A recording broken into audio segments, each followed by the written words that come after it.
Now, David Bowie is back. The man who brought us Ziggy Stardust, The Man Who Fell to Earth, The Thin White Duke and Tin Machine has emerged from a decade of musical silence with a new single and an album to follow. He and his record company chose today, his 66th birthday, to release the song Where Are We Now and the accompanying music video. Here's our culture editor, Matthew Kane. Where are we now? Where are we now? It's a novel way of brightening up a dull January birthday. To celebrate turning 66, David Bowie has come out of retirement and released this single, Where Are We Now? His first new music in a decade.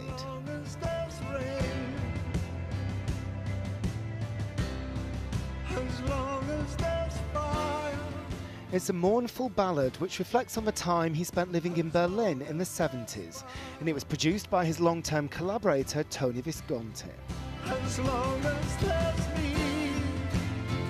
It feels age appropriate. It feels like a man looking back wistfully at a certain time in his life. Of course, with David Bowie lyrics, it's somewhat indecipherable. I mean, decoding a David Bowie lyric can often be like breaking the Enigma code, but it certainly seems to hark to that great time of his life where he made those classic albums in Berlin. 20,000 people, crossbows and Booker. A new album, The Next Day, will follow the single in March. In the same month, an exhibition will open at London's Victoria and Albert Museum, featuring costumes, photography and handwritten lyrics from Bowie's personal archive. Today, a spokesperson for David Bowie has said he's the kind of artist who writes and performs what he wants, when he wants. But the release of the new single has come without any advance warning during a quiet period for the music industry, which could have been planned for maximum impact. And can it be a coincidence that the release of the album is scheduled for the same month as the exhibition opens here at the V&A? It's a freaky show. Is there life on Mars?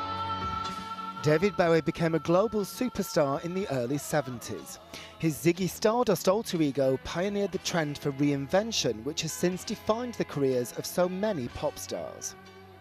He seemed to capture that spirit of the 1970s, I suppose, when things were a little depressed, and he looked fantastic, and he had this individualism, I think, about him, which really captured the spirit of the time. As long as there's me. Bowie's career dipped in the late 80s and a heart attack ended his last world tour in 2004. Since then, he's rarely been seen in public and he isn't expected to attend the opening of the exhibition at the V&A. Fans might just have to make do with the birthday single. But at least it beats blowing out candles on a cake. Well, I'm joined now by the singer and musician Steve Strange, who appeared in the video for David Bowie's Ashes to Ashes, and the former NME editor, who's now features editor at the Sunday Times, Chrissy Morrison. But Steve Strange, how much have you missed him? Quite a lot, actually. When we had all of that press intrusion about his health, I did get quite worried. Obviously, being in this sort of media circus myself, I did sort of tend to think, is it exaggerated or not? Are we going to lose him? But he looks pretty good in this, doesn't he? Yeah, I mean, I don't know, I had confirmation. He told me not to worry, he's fine, and that made me a lot happier. And yeah, he looks great. And when I got the call this morning at 7 o'clock, today's been like a media circus. It's been crazy. Well, talking media circus, I mean, we've got used to pop stars relentlessly communicating with their fans by social networking sites and so on. This absence of 10 years is perverse, but it's also been alluring, hasn't it? Oh, absolutely. I mean, the myth of David Bowie has grown so much in this time. And I think, you know, people were very worried that we'd heard his last work, he would not be doing anything else again. So it really, you know, I've never got out of bed quicker than I did this morning when I heard on the radio this news had happened. It's so exciting. It was like when you're a kid and it's Christmas. It was amazing. And he does, obviously, after 10 years, he does sound older, but do you think he's shown people how to grow old gracefully in this video?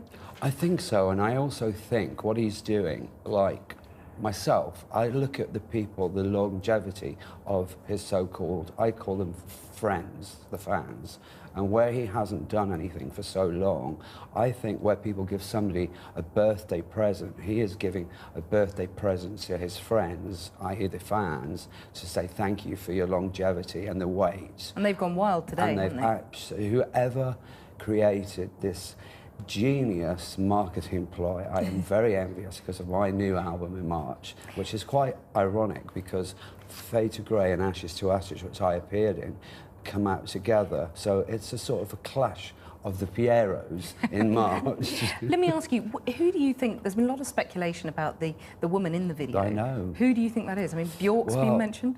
Where I've done the rounds today, and now I've come here, and I've seen it on that huge screen, it does look very much like Bjork, but I don't really know.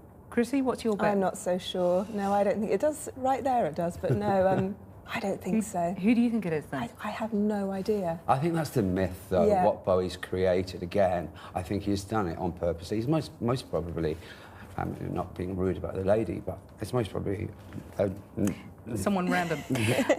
What's interesting about the video is that he appears in this T-shirt, really sort of pared down, looks like there's no makeup, and yet we've known him in these lavish costumes. Yes. It's almost as if he's consigned that to his youth. What do you think?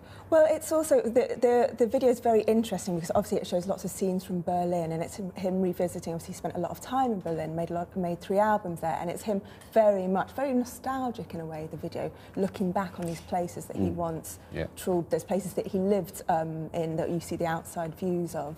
So it's interesting because the one thing Bowie's never done in his career before is be nostalgic and reflective and look back, and he is doing that here. Can I interrupt? You sure Yeah, can. because he's a very, very clever magpie, and he admits this. And it's funny that you admitted about Berlin. He spent time there with the Low album, which he admits was very inspired by Kraftwerk, with other albums like The Tin Machine, which was very punk-inspired. And then, obviously, the Ashes to Ashes, the Scary Monsters, was the New Romantics. So but he admits to being a magpie. Did you have any inkling that this was afoot? I mean, No, you said you were really excited. I was so excited, but last night on Twitter there were a few little rumours doing the rounds, but everyone I know within the industry was quashing them and saying, no, don't be ridiculous. So I didn't believe it. And I think that's amazing because, I've been speaking to his people recently and never a whisper. Chrissy Morrison, Steve Strange, thank you very much for joining us. Happy birthday, Mr. Bowie.